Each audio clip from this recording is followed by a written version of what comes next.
This is the Freestar experiment. The Freestar got here in March. It spent weeks doing standalone testing, which involves installation into the hitchhiker carrier beam across the bay.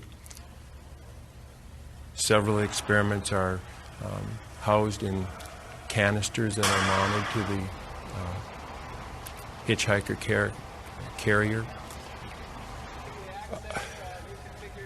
Extensive functional testing is accomplished on those experiments, and the interface to that hitchhiker is verified so that everything is set to go prior to installation into the payload bay of Columbia.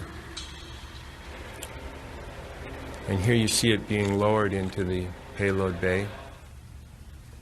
This is the EDO pallet. EDO is extended duration orbiter. There are 4 extra liquid oxygen and 4 extra liquid hydrogen tanks that will provide extra fuel for the orbiter's fuel cells, and it gives the orbiter that extra extended 16-day mission capability. This is the SpaceHab double module, the double research module, and also showing the tunnel segment that goes into it. We've flown 15 different SpaceHab missions, but this is the first time we've had a research double module. It has extended capabilities for science research and enhanced environmental control for the extra crew that will be involved in it. There's being put in the payload bay. The payload bay doors are being closed, and that occurred on June 14th.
Hi, Kalpana Chawla, mission specialist serving as flight engineer on this flight.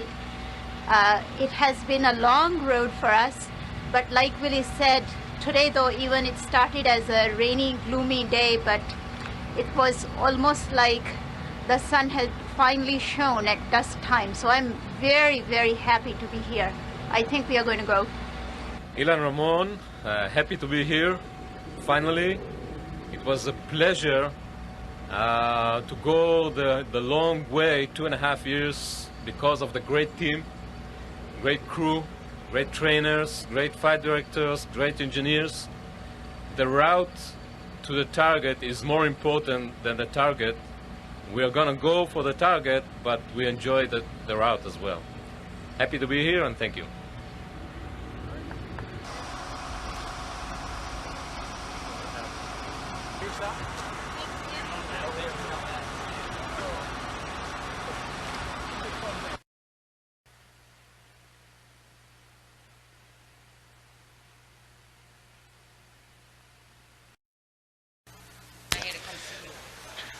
And we have our 7 astronauts seated at breakfast. Ilan Ramon is there. He is the representative from the Israel Space Agency, first-time flyer, as well as David Brown. William McCool, who will be our pilot on this mission. And our commander for this flight is Rick Husband. Laurel Clark, one of the 2 females on this mission. Mike Anderson, and of course Kalpana Chawla, rounding out the 7-member crew. This again was taken at about 6 o'clock this morning Eastern Time at the crew quarters. Astronauts have been awakened at different times. They're on 2 separate shifts on this mission to cover the 24 hours that we'll be doing scientific research.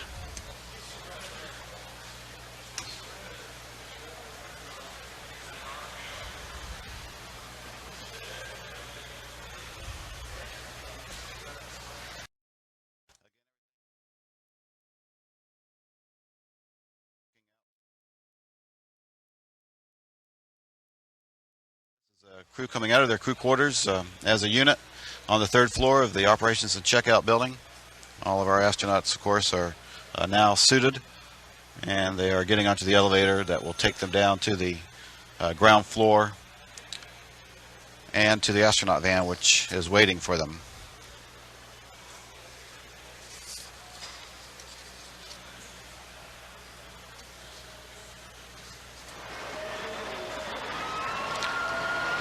And our astronauts coming out now as they are making their way to the astronaut van. Commander Rick Husband, Payload Specialist Ilan Ramon, Pilot William McCool, and Mission Specialist Michael Anderson, David Brown, Laurel Clark, and Kalpana Chawla.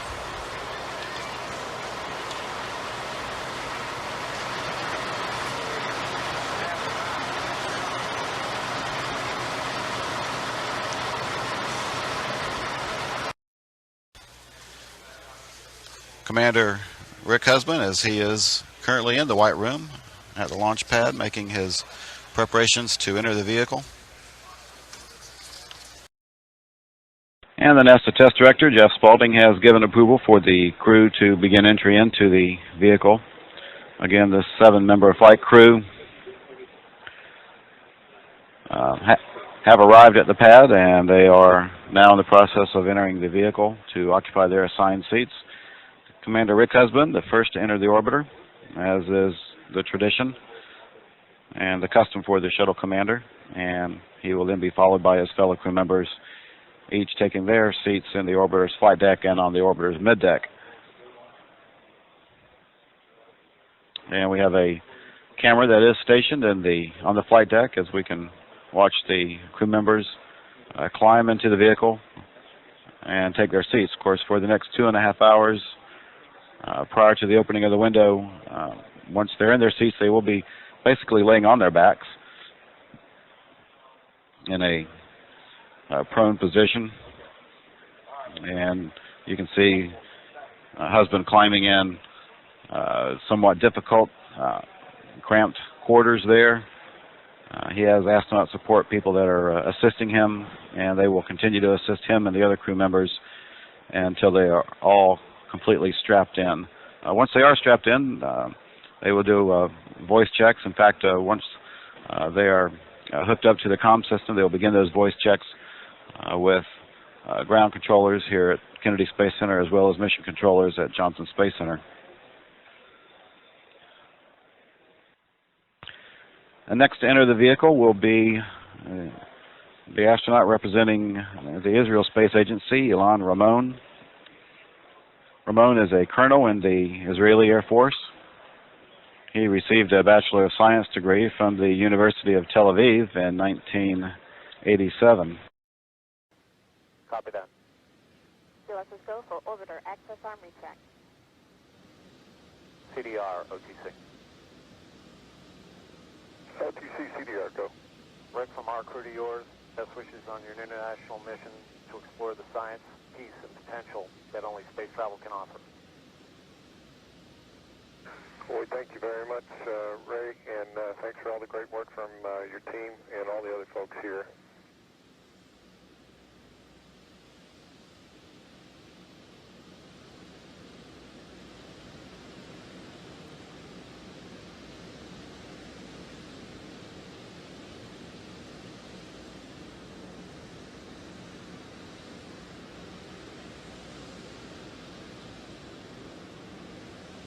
Yes, OTC.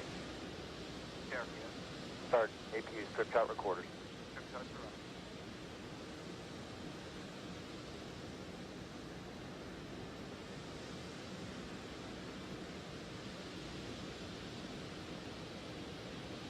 OTC, perform APU pre-start. OTC, PLT, that's in work.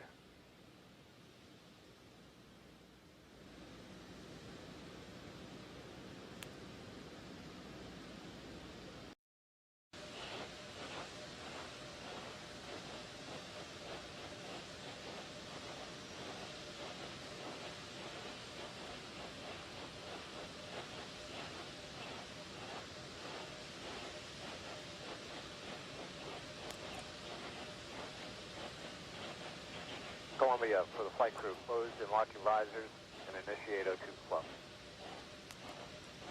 T-minus 2 minutes and counting. O2 flowing, thanks a million.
you like to show? And we have a go for auto sequence start. Columbia's onboard computers have primary control of all the vehicle's critical functions.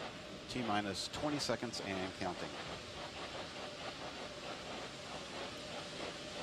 15 seconds. 11, 10, 9, 8, 7. We have a go for main engine start. 5, 4, 3, 2, 1.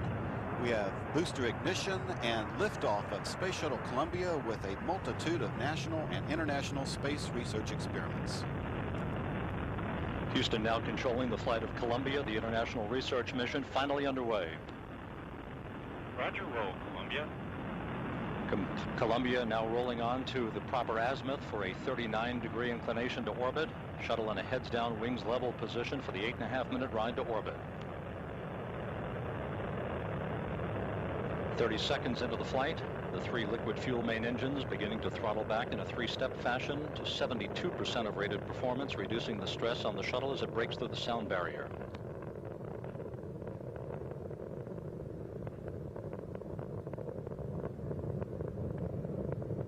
Columbia already 2.5 miles downrange from the Kennedy Space Center, 4.5 miles in altitude. The main engines beginning to rev up to full throttle, 104% of rated performance. Columbia, Houston, your go at throttle up. We copy, go and throttle up. The throttle up call acknowledged by Commander Rick Husband, joined on the flight deck by pilot Willie McCool, flight engineer Kalpana Chawla, and mission specialist Dave Brown. Mission specialist Laurel Clark, payload commander Mike Anderson, and payload specialist Ilan Ramon seated down on the middeck. 1 minute, 26 seconds into the flight. Columbia 10 miles downrange, 13 miles in altitude, traveling at 1,800 miles an hour.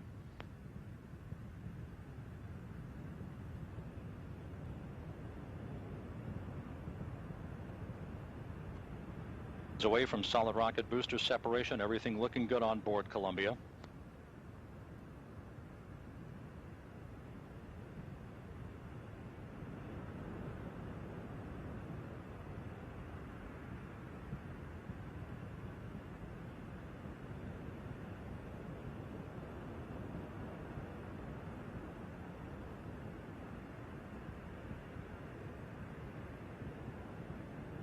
Solid rocket booster separation confirmed. Guidance now converging. Columbia's onboard computers commanding the main engine nozzles to gently swivel, aiming the shuttle for a precise target in space for main engine cutoff.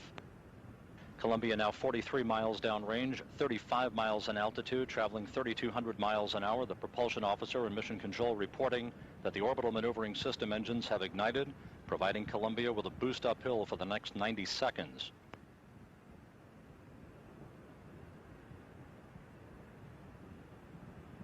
.57 miles downrange. Everything aboard Columbia in great shape. 3 good main engines, 3 good auxiliary power units, 3 good fuel cells. 2-engine Maroon. We copy, 2-engine Maroon. That call from Capcom Charlie Hobaugh indicating that should we encounter a main engine failure, Columbia could reach a transoceanic abort site in Morón, Spain. However, all 3 main engines functioning by the book. Columbia 85 miles downrange, 50 miles in altitude, traveling almost 4,000 miles an hour.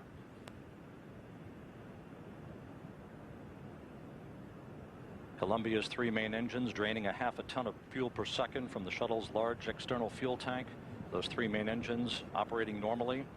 Columbia heading towards space on the first shuttle mission of the year.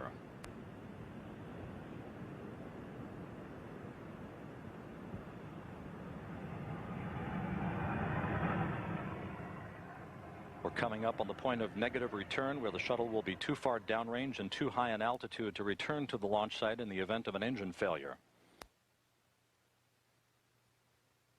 Columbia, Houston, negative return. So we copy, negative return. 4 minutes into the flight, Columbia already 147 miles downrange from the Kennedy Space Center, 62 miles in altitude, traveling more than 5,000 miles an hour, on course and on time for its orbit, 150 nautical miles above the Earth.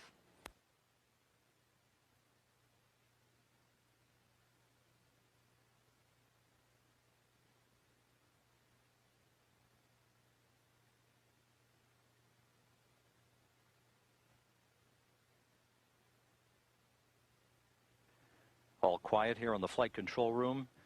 4.5 minutes into the flight, Columbia 200 miles downrange, traveling almost 6,000 miles an hour, 67 miles in altitude, everything looking very good on board.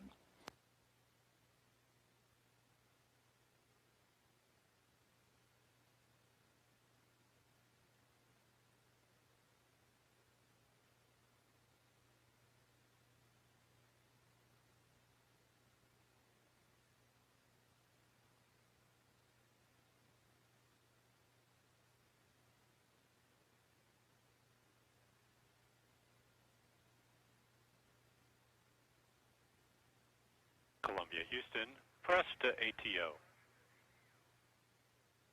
So we copy, press to ATO. And Columbia, Houston, single engine, ops 3. Copy, single engine, ops 3. Those calls from Capcom Charlie Hobaugh indicating that should we lose 2 main engines, we can still make minimal orbital cutoff targets. However, all 3 main engines continue to function normally and in great shape. 3 good fuel cells, 3 good hydraulic power units. Columbia now 330 miles downrange, 70 miles in altitude, traveling almost 9,000 miles an hour as we approach the 6-minute mark into the flight.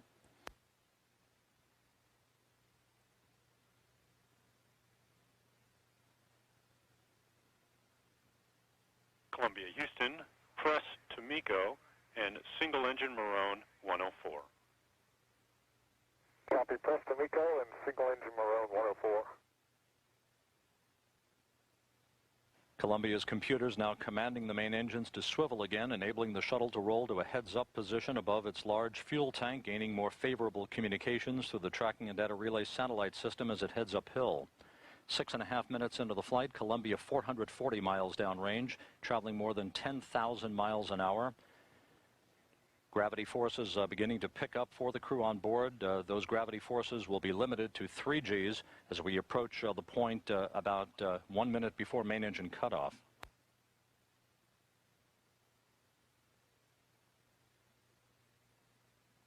Columbia in great shape, 500 miles downrange from the Kennedy Space Center at the 7-minute mark into the flight.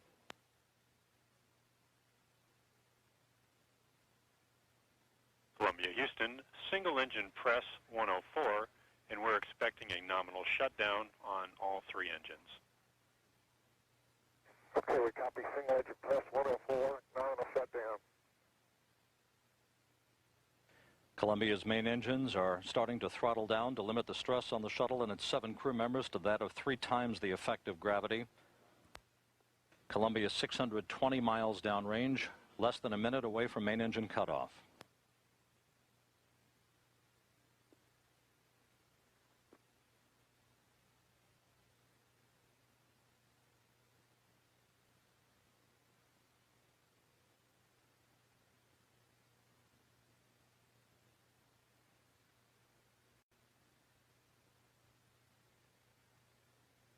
Eight minutes into the flight of Columbia, the orbiter 736 miles downrange, traveling almost 16,000 miles an hour, 70 miles in altitude, about 20 minutes before main engine cutoff, 20 seconds before main engine cutoff.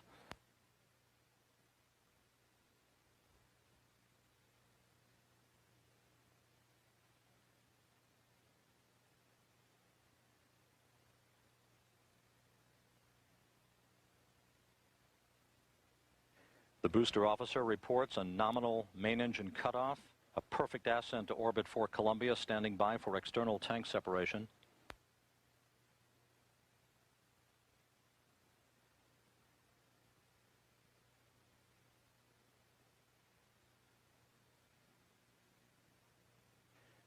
And the external tank has been jettisoned. A perfect launch for Columbia, a perfect climb to orbit. 7 astronauts now setting off on a 16-day marathon scientific mission.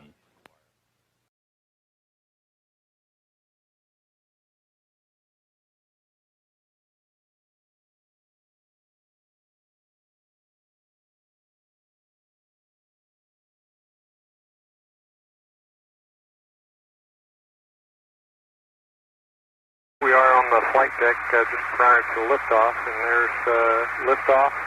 You'll see the sun. Oh, there's liftoff right there. The first one was the engine starting up.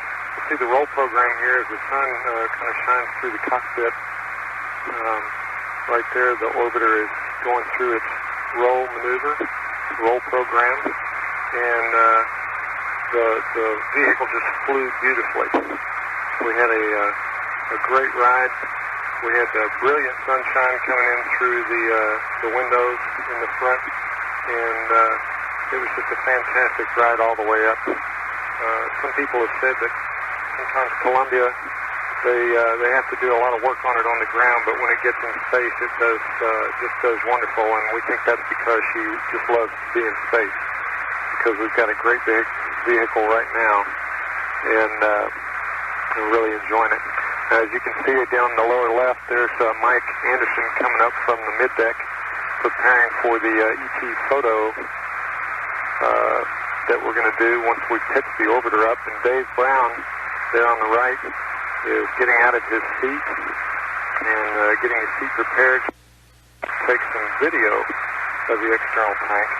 Mike's taking pictures with the F5 camera, and Dave there is getting his parachute out of his seat, kind of getting everything out of the way so that he can then fold his seat down and get in a position to be able to take pictures of the external tank. You see Willie and I are congratulating each other up front there, and we were very happy to welcome 4 new astronauts into the community with Willie McCool, Dave Brown, Laurel Clark, and Ilan Ramon.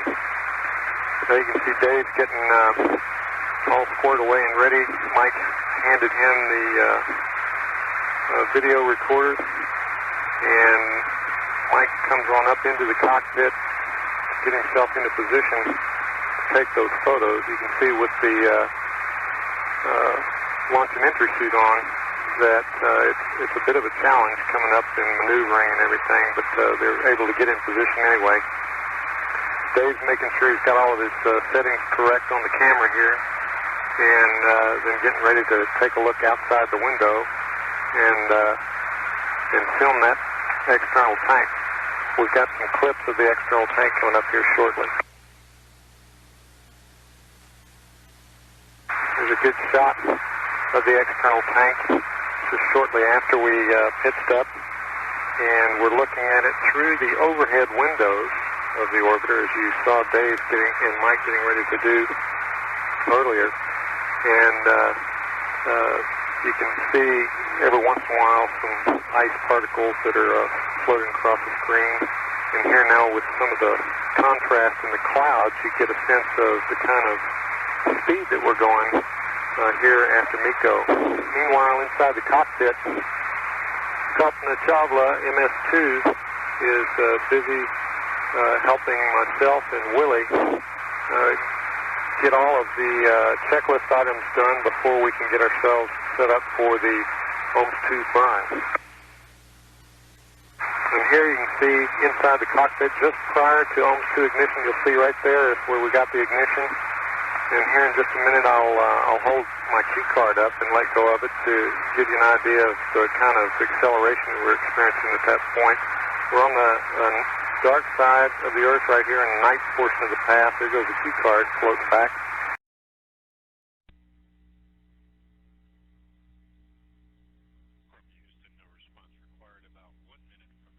We're looking at experiments in the STARS, the Space Technology and Research Student Boats experiment. This is an international educational payload for students from 6 different countries.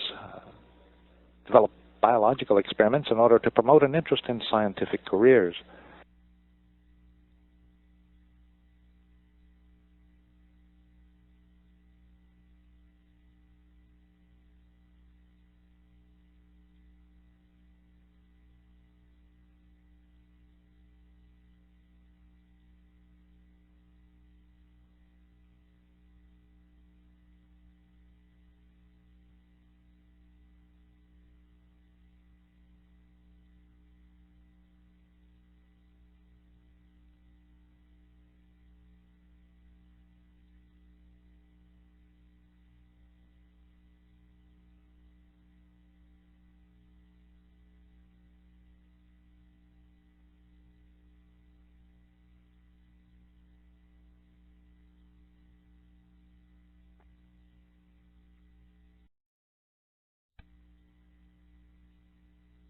Here we're seeing live downlink of this experiment run on the bioreactor.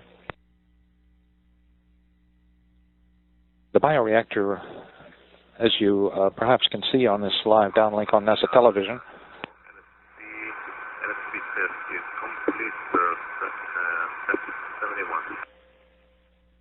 Copy, Ilan. Thank you very much. Bioreactor is shown as it rotates. It contains a growth medium for cell cultures, and in microgravity and by rotating it allows these cell cultures to grow in 3 dimensions, much like they grow in the human body, as opposed to the 2-dimensional cell cultures that we see on the Earth's surface when they're grown in dishes. Columbia SpaceHab talk. For Laurel, no need to respond, but BDS-05 just wanted to let you know that they are capturing this video and they think things look very good. Okay, great, and I'll push record up here as well. Copy. Positive words from the scientists on the ground focusing on the BDS-05, the bioreactor demonstration system. These cells that you can see, the white clumps in the growth medium inside the rotating bioreactor, are related to a study of prostate cancer. They're prostate cancer cells and bone cells, and the object of this particular experiment on the bioreactor is to try to determine or to better understand how prostate cancer spreads into bones, and perhaps with that understanding produce better treatment methods in the future.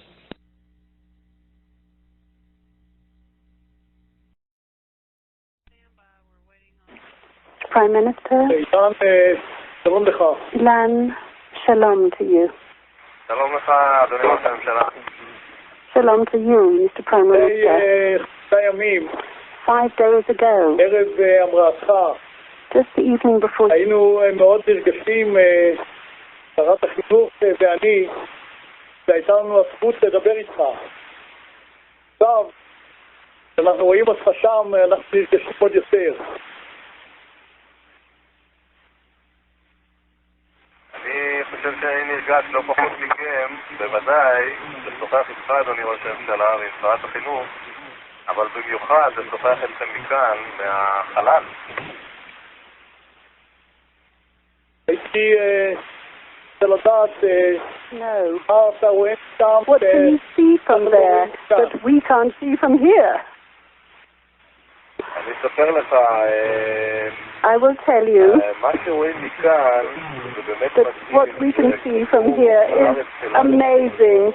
Our Earth, the planet, is beautiful. It really is beautiful. But what is more interesting is that the atmosphere is extremely brittle, and that which enables us to breathe and live is very brittle, very thin layer, and it's slightly bluish color during the day, and during the night, when you can see a kind of reflection from that atmosphere, and we just have to safeguard it with all our heart.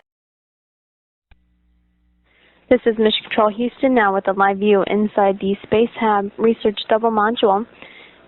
It's the laboratory for the STS-107 Space Shuttle mission. You can see Payload Commander Mike Anderson working inside the lab, and also Mission Specialist David Brown is adjusting the camera for our view. Anderson is working through a procedure to gain access inside the combustion module that is housing the laminar soot process experiment. Brown will be conducting another run of that laminar soot process experiment later, and Anderson is working on preparing the module for that experiment.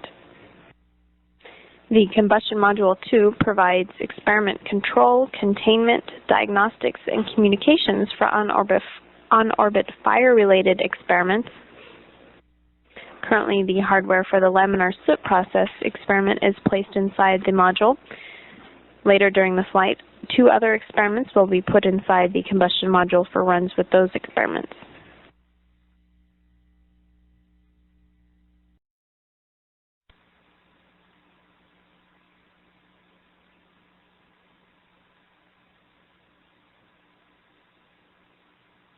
We're seeing live downlink from Columbia as the orbiter is just about to cross the east coast of Africa.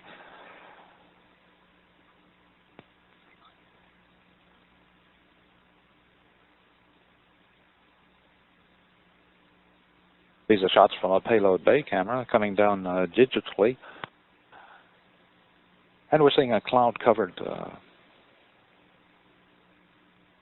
Straits of Mombasa just below us with the orbiter on a course that will take it over the northern tip of the island of Madagascar.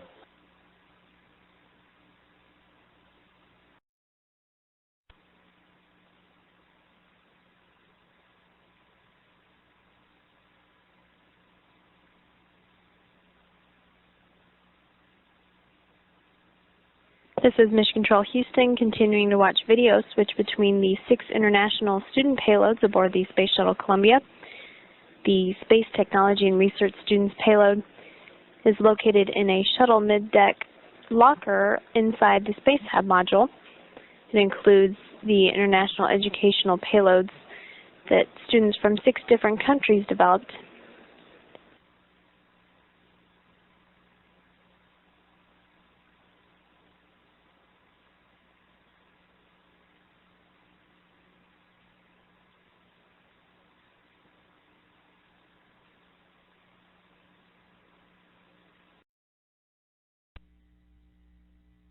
You're now looking at Mission Specialist Laurel Clark. Clark worked with a wide variety of experiments today, the bioreactor demonstration system, which is being used to grow cancer cells, and also an experiment being used to study how bone cells lose their calcium in space, an osteoporosis experiment.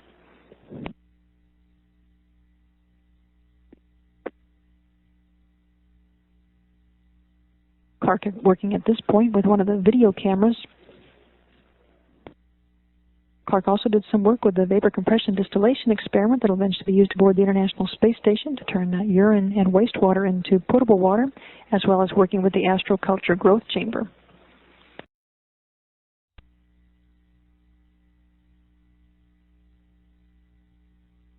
We're seeing live downlink from Columbia of another run of the MEIDEX experiment, the Mediterranean Israeli Dust Experiment.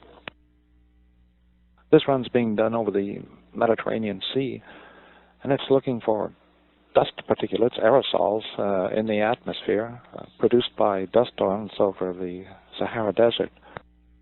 These aerosols, or tiny particulates, impact the climate in ways not fully understood. This experiment is designed to gain information about their effect, whether, for example, they reflect or absorb heat from the sun, and just how they impact the hemisphere's climate.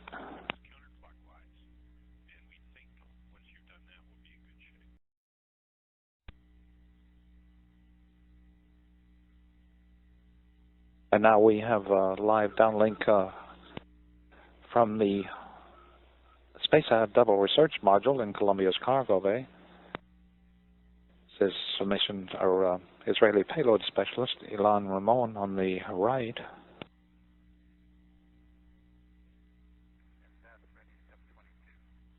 With Columbia pilot Willie McCool just dismounting from the exercise device, cool up a little bit late.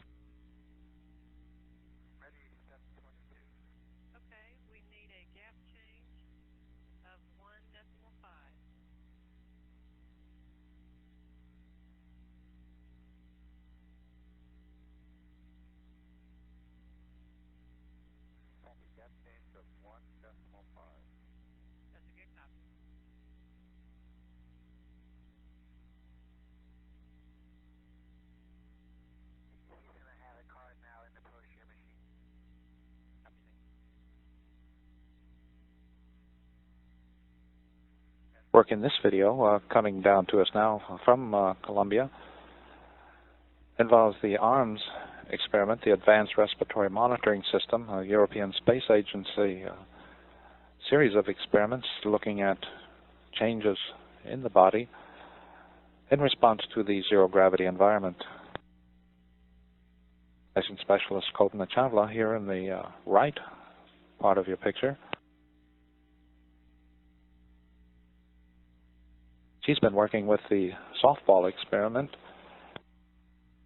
that experiment designed to measure low-intensity flames about 1/50th of the intensity of a birthday candle. Columbia, we are set up with a PAO camcorder, and you should be able to pick that up. Just let us know. And Casey, we are on board and have a nice view. Great.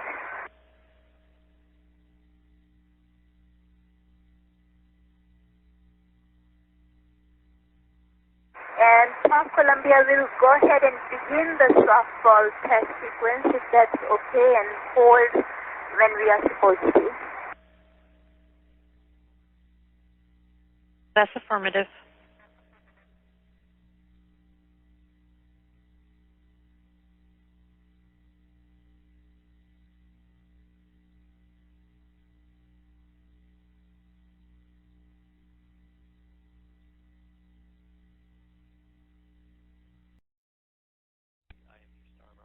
Just wanted to let you know if you can see the corner back where Ilan and I are. It's a real busy corner. There's a lot of payloads back there. We have to get in and out of the TEM, the TEHM, which is right behind Ilan, and that's where the bulk of the CM2 work goes on.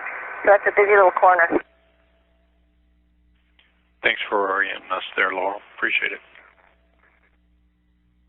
This is Mission Control Houston. You're looking at live video from the SpaceHab Research Double Module in the Columbia Payload Bay, watching Israeli payload specialist Ilan Ramon working in the maroon shirt, and mission specialist Laurel Clark, both of the red team, finishing up their activities for the day. You can see what a busy and crowded place the SpaceHab Research Double Module is, jam-packed full of experiments from more than 70 international researchers.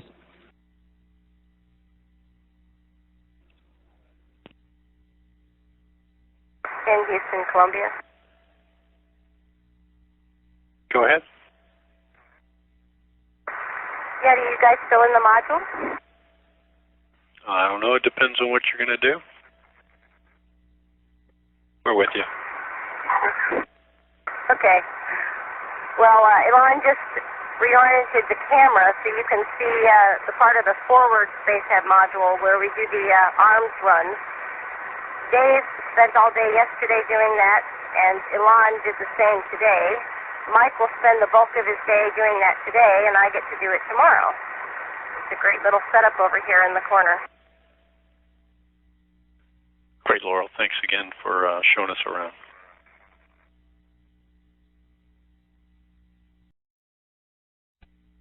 Okay, well, good morning or good evening as the case goes for all you guys working around the clock there in Houston. Red Shift is just finishing up their day. Blue Shift is eagerly awaiting their flight day 9. Dave Brown, our expert camera operator, videographer, is operating the camera now. So I guess, I don't think you've seen much video of the forward part of the module because the view is better toward the back when the camera's mounted. In the forward part of the module, to the right, as you're facing the front of the orbiter, starting up here, we have one of our fresh lockers. There's actually 3 fresh lockers altogether. 1, 2, 3. Get my crew notebook out of the way. We also have the arms modules that power all the electronics of the arms ergometer payload. That's Advanced Respiratory Monitoring System. Yeah, you guys saw the ergometer a little bit earlier when I was setting up the software. As I said, that's been pretty intensive ops for the last 2 days for all 4 of us payload crew members.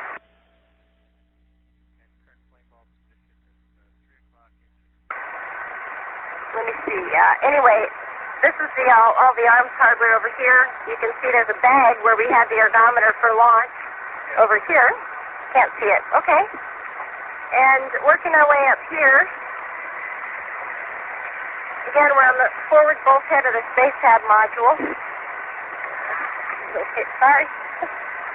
We have our Mr. payload up here. We have the Mr. payload.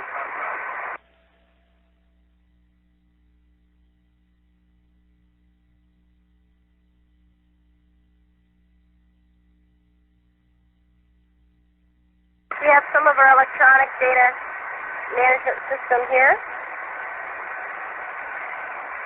And working our way over to the port side on the forward bulkhead. It looks great, Laurel. Just to be advised, you have about 2 minutes of video left. That's a copy, Scorch. We've got our Fab 4 centrifuge over here. We've got a bunch of stowage. You can see as you move your way back on the port side of the module where all the VCD pieces get stowed, and that's also where we did the bulk of our Fab 4. We'll give you some more footage at another time. We hope you guys have a great evening. Hey, Laurel, thanks a lot for that tour.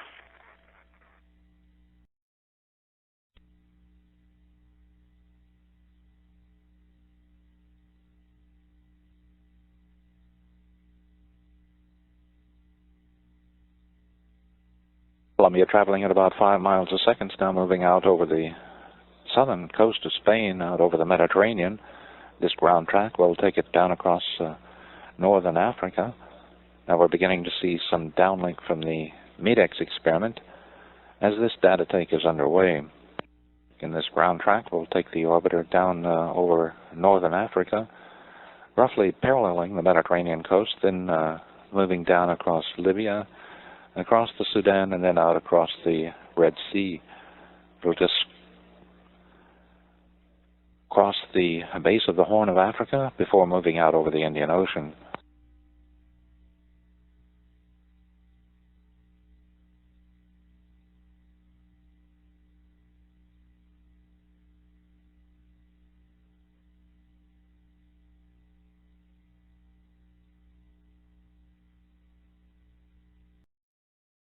Almost 10 days since STS-107 launched from Kennedy Space Center, and we're up here working round the clock on several different science opportunities. These are our two video tape recorders that we use in the cabin to record MEIDEX data. Here's Dave Brown at the aft station working the MEIDEX payload, where he's doing some observations looking for dust. We're looking for dust primarily in the area of the Mediterranean, and certainly we've got a great picture here of Egypt and the Sinai Peninsula, and up at the upper left part of the screen, Israel. We've zoomed into Israel here, where our world-famous astronaut Ilan Ramon is from. And he zooms in on this picture. You can see the Dead Sea to the right, and there just about in the center of the picture is where Jerusalem is located.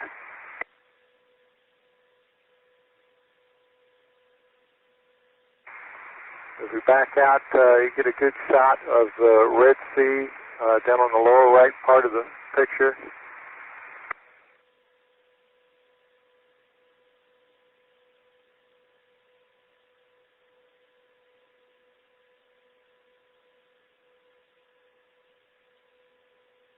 And as we take a look down at the southern tip of the Sinai Peninsula, we will zoom in and we'll see the areas of Ras Nasrani, where it's very good scuba diving, I'm told by Ilan, is to be had by all.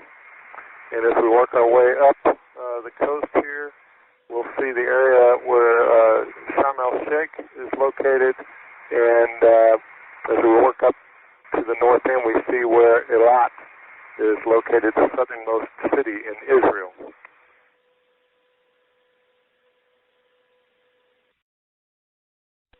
Next, we'd like to show you a lot of things about what we do living in space. Here is KC, not too long after we have, the redshift has woken up, going through the execute package. We use her excellent organizing skills to help get that stuff put together, and then she and I sit down and review it before we start our day, and Blue Shift does a similar operation when they start their day. Here we are traveling from the airlock of the orbiter through the tunnel into the SpaceHab module, and you can see Ilan here doing some space acrobatics in the module.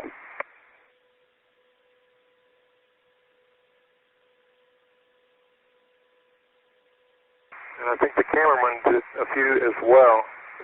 Here comes the Superman entry of the astronaut from Israel, and Ilan has done such a fantastic job up here. It was a great thing to be able to give him a break and have some fun. You can see him doing a nice little pirouette and then taking some time to have a snack that he's brought up. And you can see how the fact that we're in microgravity with things floating like they do make eating a whole different experience.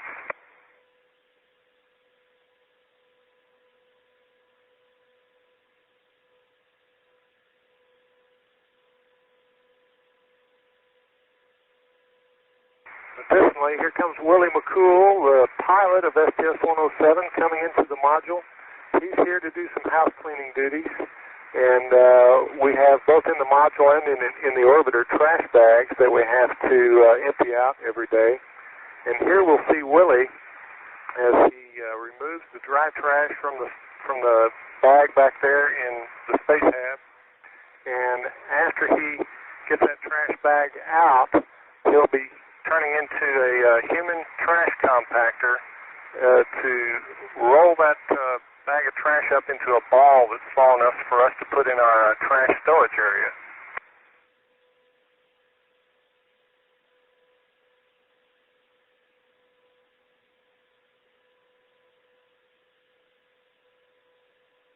You can see Willie puts his superior strength and skill to work here on this trash bag, and really puts forth the effort in everything that he does.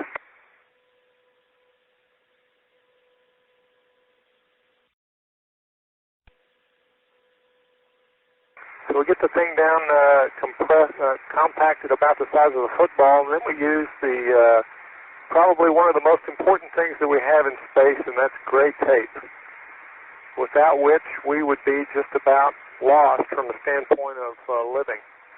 Once we've emptied the trash and had dinner and everything's all squared away, it's time to crawl into the sleep station. Willie's ready to go, and so he's crawling in to his sleep station. See, he's got sleeping bags inside there, and in the meantime, Laurel decides she's going to check out her sleep station as well.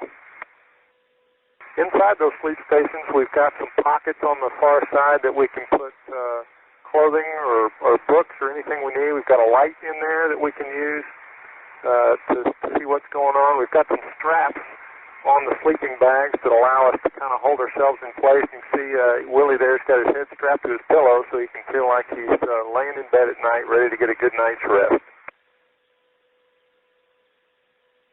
And here I am on the middeck with a mirror trying to comb what little hair I have left, and you can see sometimes if combing your hair is a two-handed operation, you kind of have to just let the mirror go and float around with it.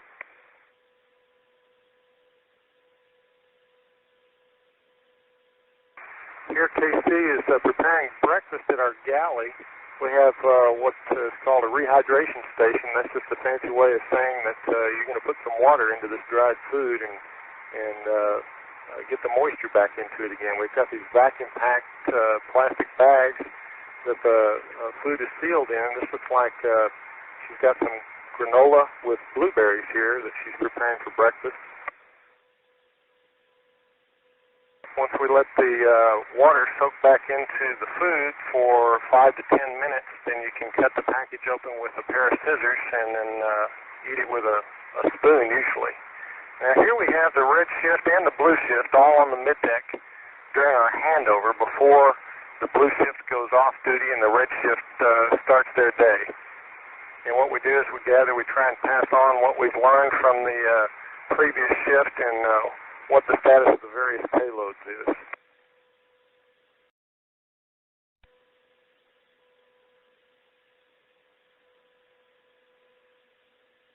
You can see just to the right of the picture is the hatch for the airlock, and certainly another important roll of gray tape. And then here I am, once we've gotten through with the handover, up on the flight deck, loading a maneuver.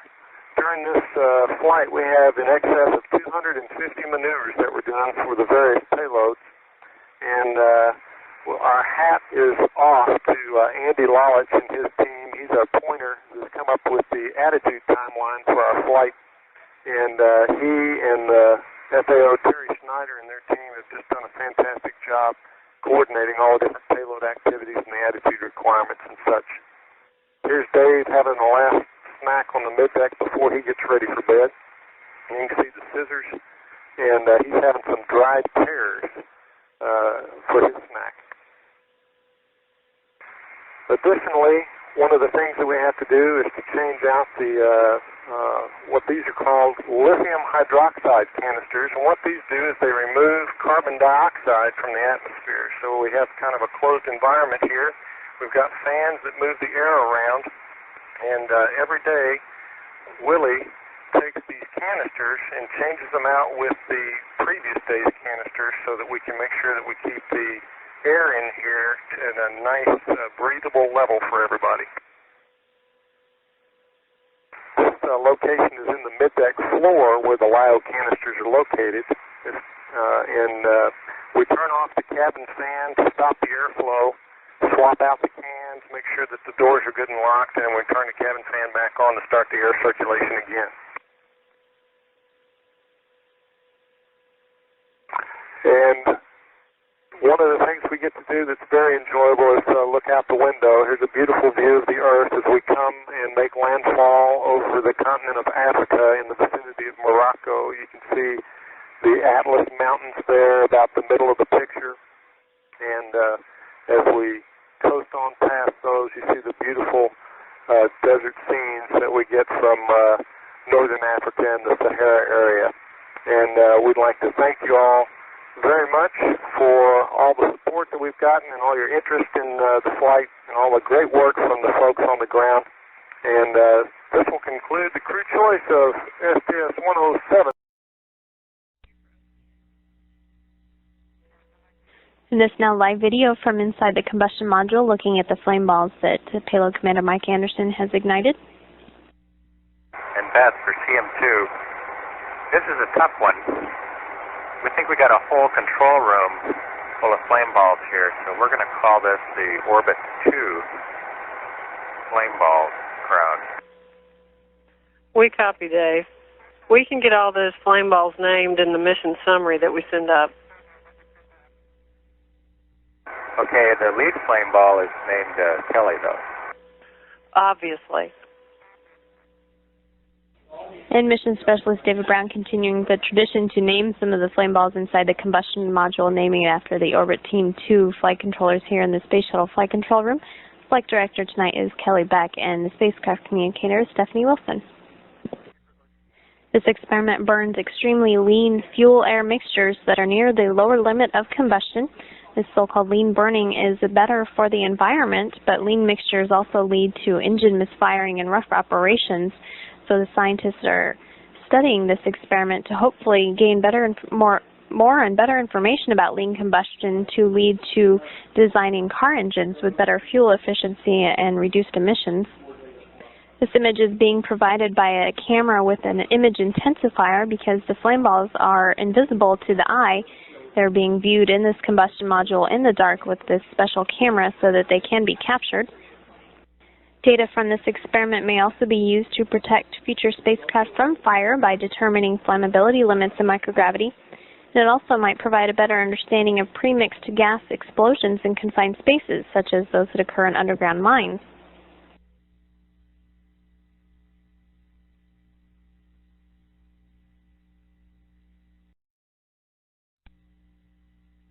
We are looking at you and Ilan.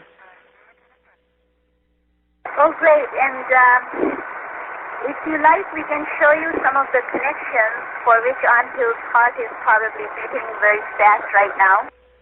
I think he would love it. Okay. The gas line, the metal-to-metal contact was felt here where my finger is pointing. The clear GC line, you can see it routing, and you can see where it's connected to the EMS. Is Antil getting a good view, or does he want a more close-up?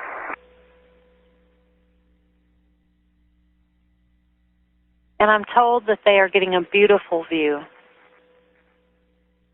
And we are right now in step 22. Or actually, let me just verify 1 second. Kalpana Chawla taking us on board the SpaceHab research double module. We're looking at work with the CM2, the combustion module 2 facility. She and Israeli payload specialist Ilan Ramon working to set up the first run of the MIST experiment. The experiment designed to see how mist can contain or extinguish flame, water mist. At step 25, and if you have any other requests from on-hill to, say, get a good front view of the EMS or any of the other connections, we can do that. From this angle, we cannot see those valves MD-01 and MD-02 that we turned on the other side, but Ilan's been working with me, and we've been verifying very closely that everything is done as called out.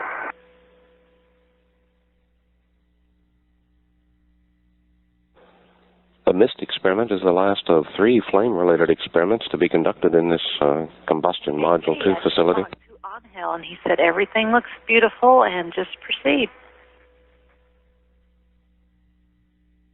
And MIST experimenters on the ground very happy with what they're seeing.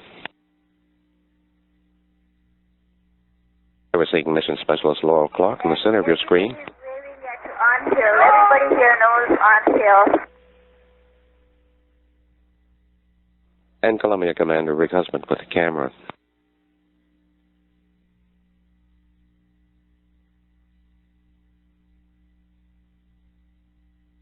And here comes a wave from Mike Anderson and Dave Brown, and the on-hill song is going on here.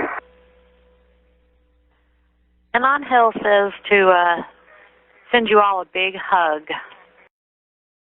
Copy, and on hill, you cannot believe this is happening, but here we are, and the EMS is almost ready to go in.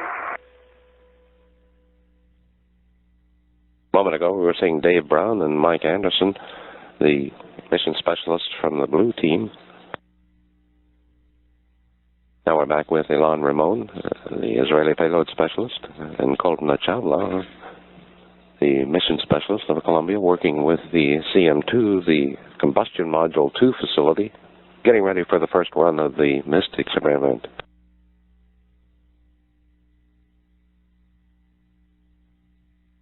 MIST is more formally named Water Mist Fire Suppression Experiment. It's an experiment from the Center for Commercial Applications of Combustion in Space from the Colorado School of Mines in Golden, Colorado. Again, its purpose is to try to better understand how water inhibits the spread of flame. Possible application would be in development of improved, lighter weight fire suppression systems, systems capable of extinguishing flames with perhaps not quite so much damage as conventional firefighting methods sometimes result in.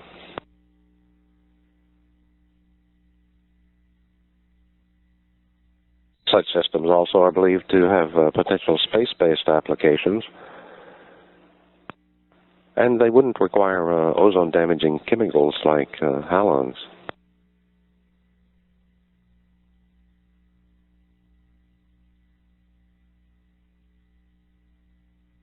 Two previous flame-related experiments have been completed in this facility in the combustion module facility. The first was the laminar soot process experiment, designed to understand more about the production of soot in flames. That process and many other processes relating to flame can be better studied in space, where flame behaves differently. Flame not only is shaped differently without the convection common on Earth, but it burns more slowly, giving investigators a chance to make perhaps better observations. The second of the experiments was the structure of flame balls at low Lewis number, or softball experiment. That experiment was designed to improve the understanding of lean combustion, to help engineers perhaps design internal combustion engines that operate more efficiently and with less pollution.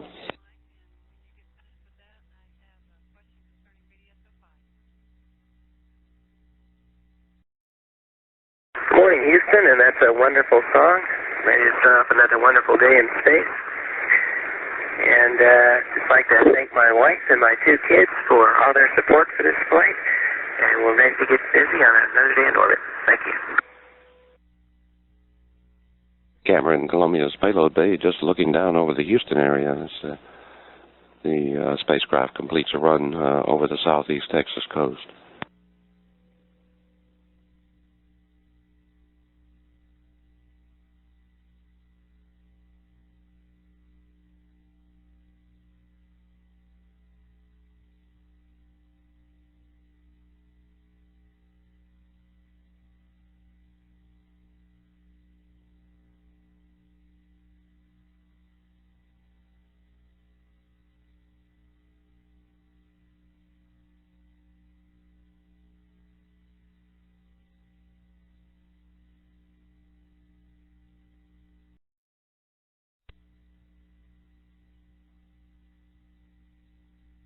This is Mission Control Houston. You're looking at live video of Kalpana Chawla working in the SpaceHab Research double module with the combustion module.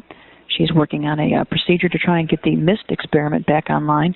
That's an experiment that's going to use the combustion module to study using water mist to put out flames. The MIST experiment did fail a leak check yesterday, and engineers on the ground have put together a recovery procedure, and Chawla continued to move through that procedure.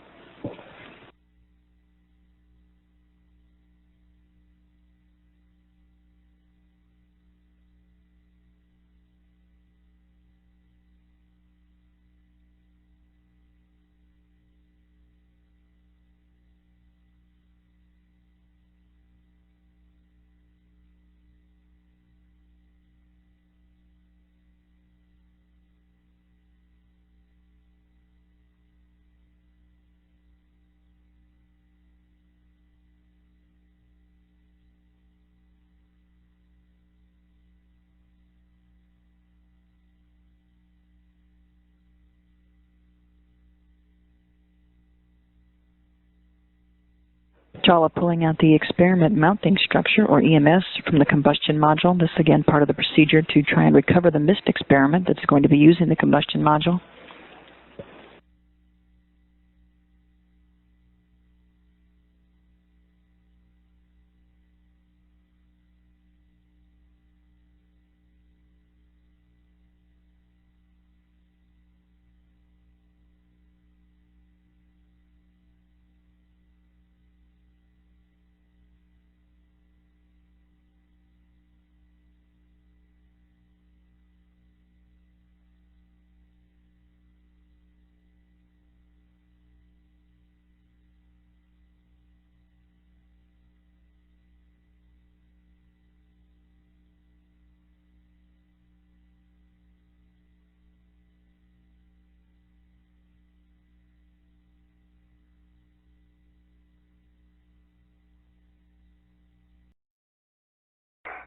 One day I was in the flight deck looking from the overhead windows outside, and it was starting to get dim outside, so you start to see your own reflection.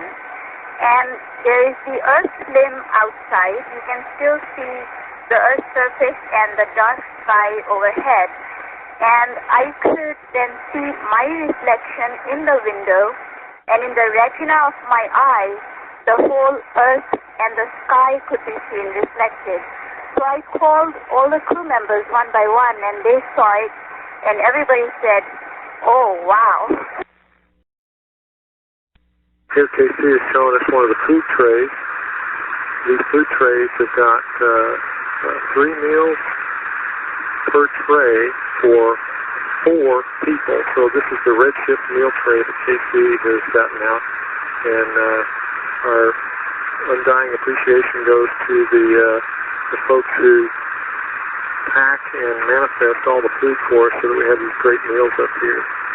You can see how the tray is arranged and how you can see things are really packed in here, but you can see some really good stuff like cookies, and here KC's pulling out one of the breakfast items, granola with blueberries.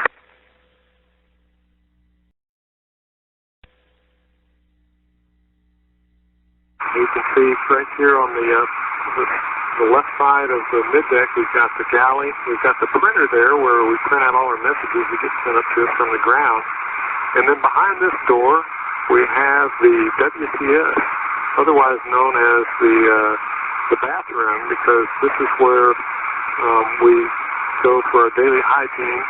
And you can see there the WCS with towels hanging out from the door, and the different cabinets that we have for tissues and different things like that. Good morning, Linda. That song makes us think that from our orbital vantage point, we observe an Earth without borders, full of peace, beauty, and magnificence. And we pray that humanity as a whole can imagine a borderless world as we see it, and strive to live as one in peace. And with that, Ilan would like to translate in Hebrew. Thanks, Willie. מזווית המבט שלנו כאן בחלל, כשאנו סובבים במסלול סביב כדור הארץ, אנו מביטים אליכם, ולמולנו נשקף עולם ללא גבולות, מלא שלווה והדר. תפילה בלבנו שהאנושות כולה כאחד תדמיין את העולם כפי שנשקף לנו, ללא גבולות, ותשאף לחיות ביחד, בשלום. ובמילות השיר אתם יכולים אולי לומר שאני מדמיין וחולם, אבל אני לא היחיד. אני מקווה שיבוא יום ותצטרפו אלינו ונזכה לחיות בעולם נפלא.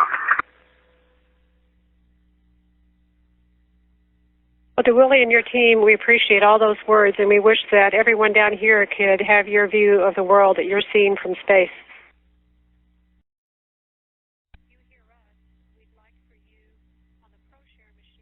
And this live view is of Mission Specialist David Brown inside the SpaceHab Research Double Module, which is serving as the laboratory for the 107 mission. He's working with the combustion module, which is housing the water mist fire suppression experiment. The combustion module is providing experiment control, containment, diagnostics, and communications for this on-orbit fire-related experiment. It also provided that information and control for two other experiments before this for this mission. That first experiment was the laminar soot process experiment, which was working to gain a better understanding of soot formation by using the microgravity environment, which slows down the reactions in a flame, and those reactions could be more easily studied while in orbit. The second experiment inside the combustion module for this mission was the structures of flame balls at low Lewis number, and that experiment was working to improve the understanding of lean combustion, which could help engineers design engines with better fuel efficiency and reduced emissions. This water mist fire suppression experiment is studying how a water mist system can put out flames. A thin layer of a flame is developed inside the combustion module, and then a mist, like in a fog here on Earth, would be used to extinguish that flame to study how the droplets interact with the flame. This information from this experiment could be used to determine the optimum water concentration and water droplet size needed to suppress fires using a water-based system. We could possibly use that information to improve models for designing the next generation of environmentally friendly, low-cost firefighting systems that would replace the current firefighting chemicals, including halons, which are actually bad for the Earth's ozone layer. Of course, we're eating too. Our family loves soup. We eat a lot of soup at home. Fortunately, the food folks have picked some wonderful soup here for us on orbit. This is vegetarian vegetable. One of my favorites. I have soup almost every day for lunch. The packets are sealed. We open them up with scissors. This is pretty much our normal routine for a dinner meal. When you open it up, you have to be real careful that nothing comes out. gets all over the place. I'm going to get my spoon out and take a bite. It really is very, very good. Incredible how they've made the food wonderful here for us on orbit. And finally, here's some tortillas. This is a vacuum-packed tortilla. I'll open it up in a minute. We eat them for almost every meal. We've gone through our fresh food tortillas. They're pretty much like tortillas on the ground, but they behave a little bit differently. They're really good with. This shot shows Kalpana Chawla, the mission specialist, working with the zeolite crystal growth experiment. She's working with samples that are being melted and processed in order to produce hopefully more pure and more uniform zeolite crystals than can be grown on Earth. The process takes advantage of the microgravity of space. This experiment seeks to produce larger and more uniform zeolite crystals than it's possible to produce on Earth. Possible application of this technology would be in catalysts for the oil and chemical industries, as well as perhaps commercial film products. Let's give you an idea of who's who. This is Ilan Ramon, the first Israeli ever to fly in space. Kalpana Chawla, mission specialist on her second mission. Rick Husband, the commander, second mission. Laurel Clark, another space rookie. Bookended by space rookies here. Commander Husband, let's talk first of all about how everything's going. You got a menagerie of animals up there, too many scientific experiments to enumerate here, but generally speaking, how's it going? Well, things are going really great, Miles. We're having a great time up here. We had a great ride to orbit, and all the activation of the experiments in the SpaceHab went extremely well, and we're really, we've got our space legs and up and running. Send it over to Colonel Ramon, please. Colonel Ramon, I'm curious what it was like when you had that opportunity on one of those early passes to look down at your home country and the Middle East in general. What were your thoughts at that time? I'll tell you the truth, it was pretty fast. It was actually today, and it went too fast. It was partly or mostly cloudy, so I couldn't see much of just the north of Israel, and of course, I was excited.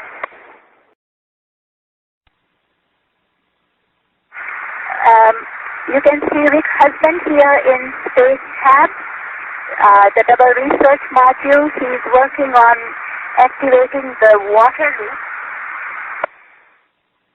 He has removed one of the panel colors in the aft module.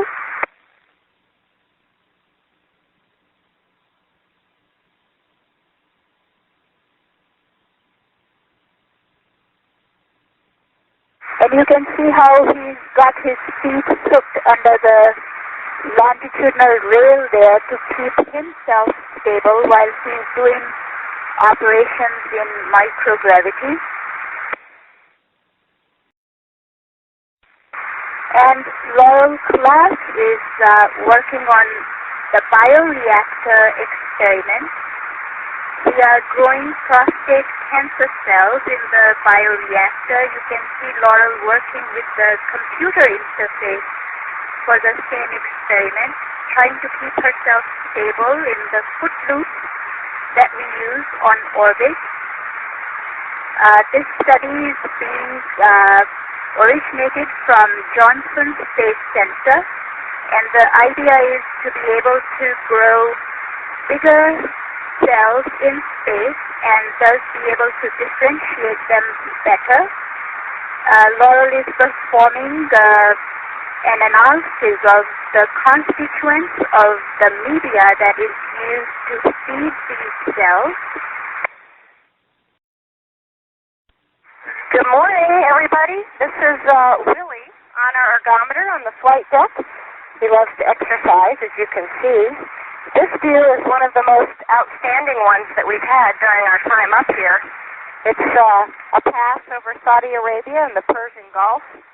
You get a good idea of the incredible views of clouds and water, and combined with the land, here you see some red sand dunes. The views have been incredible. We also passed over San Diego today and could see the very dramatic coastline there, and had some other nice passes over the eastern seaboard. Unfortunately, we don't get as much time as we would like to look out the window, but at every opportunity we take a glance at our glorious planet. Here's Mike Anderson, our payload commander, working on the combustion module too. He was getting it configured for some tests later today. He's inserting a special module into this rack to do the laminar soot process experiment that's looking at the basic physics of flames and how to prevent more soot from coming off of them. Again, here we have Ilan Ramon working on MEIDEX. He's looking at a computer and commanding some radiometric cameras outside in the payload bay that are measuring the reflection off of dust in the atmosphere. It has a huge impact on weather patterns across the planet. Ilan, as you probably know, is from Israel, and we're proud to have him here on this flight with us. He's been an invaluable member of the crew. This is from this morning in the blue shift getting to work. We sleep in sleep stations, which are bunk stacked 4 high. This is Mike and his. There's one below and 2 above. To the right are some clothing lockers, and to the left are some checklists and saliva collection kits. First thing we do for part of our biology set of experiments is record how we slept. And so that's what Mike doing, is filling out a paper log. He's also got a saliva collection kit in his hand. Flight day 5 for the blue shift, and we pretty well got our sea legs, and we're getting adapted to sleeping in space, and actually starting to enjoy it quite a bit. Then, of course, it's time to get up and go to work, and looks like Mike was dressed to work from the start. Nice thing about microgravity is you can sleep in your clothes and they don't get wrinkled. The mid-deck was pretty crowded this morning. We actually had all 7 crew members while we're doing our post-sleep activities and some payload ops at the same time.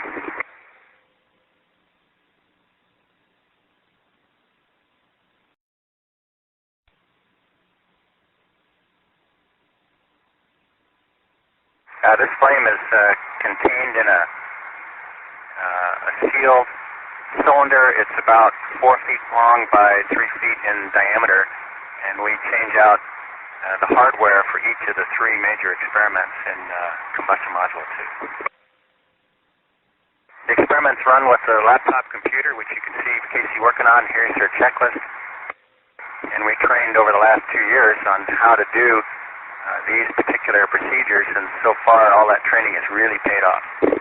So congratulations to CM2. I'd like to finish this pass with a view flying over, right now, Egypt, passing to the Red Sea, and on the top left is the Sinai Peninsula. You can see some clouds overhead. Just coming into view are some contrails from jet aircraft.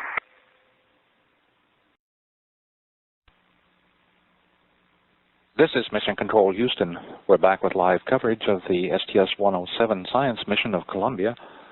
We're getting live downlink on NASA television. This is coming to us from the MEIDEX experiment, the Mediterranean Israeli Dust experiment. That experiment is mounted on a pallet just behind the SpaceHab double research module in Columbia's cargo bay, and includes 2 cameras.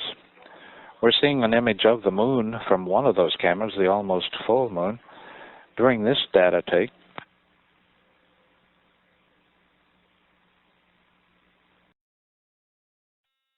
Right now, okay, he's actually getting ready to bed. So here's Dave brushing his teeth, making the last preparation to go to bed.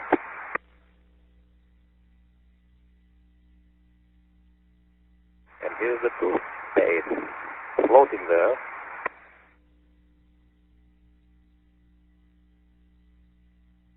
We have all inside your mouth.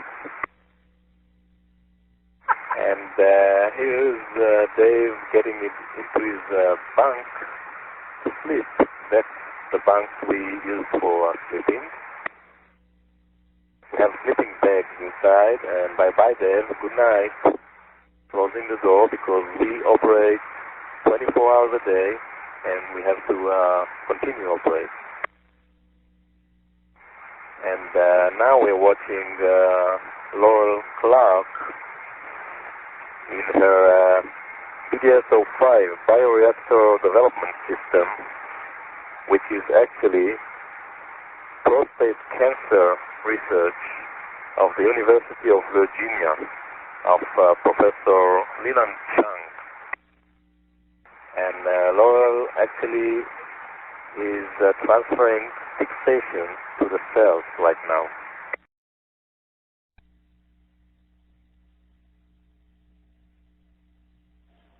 Floating in the center of your screen is Israeli payload specialist Ilan Ramon, and just out of the screen to the right corner, and now coming into view, is the commander, Rick Husband. In the back corner in the white shirt is mission specialist Kalpana Chawla. She is working with a softball experiment, creating some flame balls in space.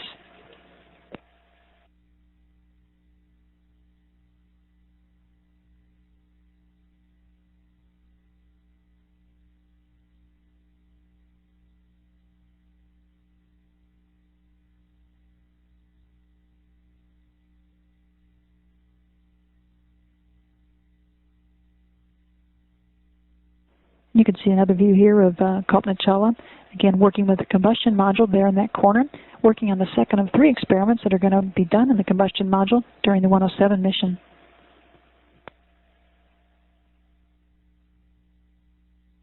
During an earlier run today, Chawla was the first person to ever initiate a methane flame ball in space, the crew having quite a few firsts with this experiment.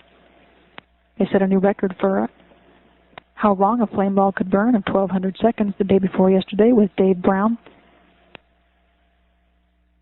He also had the lowest powered flame ball ever recorded, just about a half of a watt.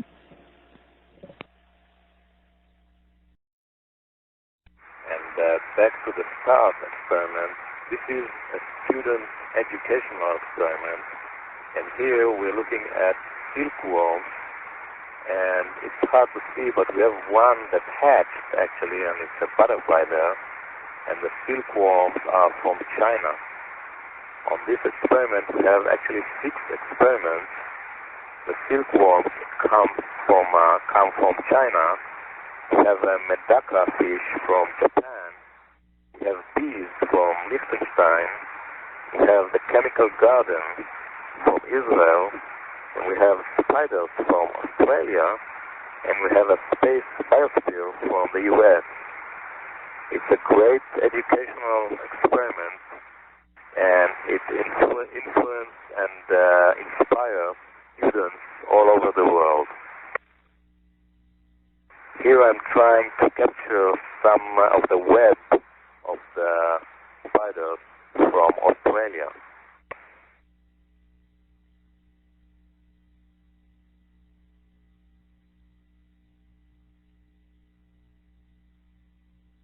This is the inside of the STARS module. A little bit tough to see. And here's Rick Husband, our commander, in the brick experiment. The brick experiment is out of Ohio State University, and it tries to understand the orientational and distribution of the tips of some cells. Rick uses a special gun to fixate the cells after some time. And here are the 2 guns in the hands of our commander, our great commander, Rick Husband. And back to Laurel. She is conducting the osteo experiment. We have 2 experiments on board, the osteo and the aristo, The osteo comes from Canada, the oyster from ESA, from Europe, and they both investigate bone cell loss, which is actually the cause of osteoporosis on Earth. Here in space, there's a lot of bone loss, much more. Columbia, this is Houston. Are you ready for the event?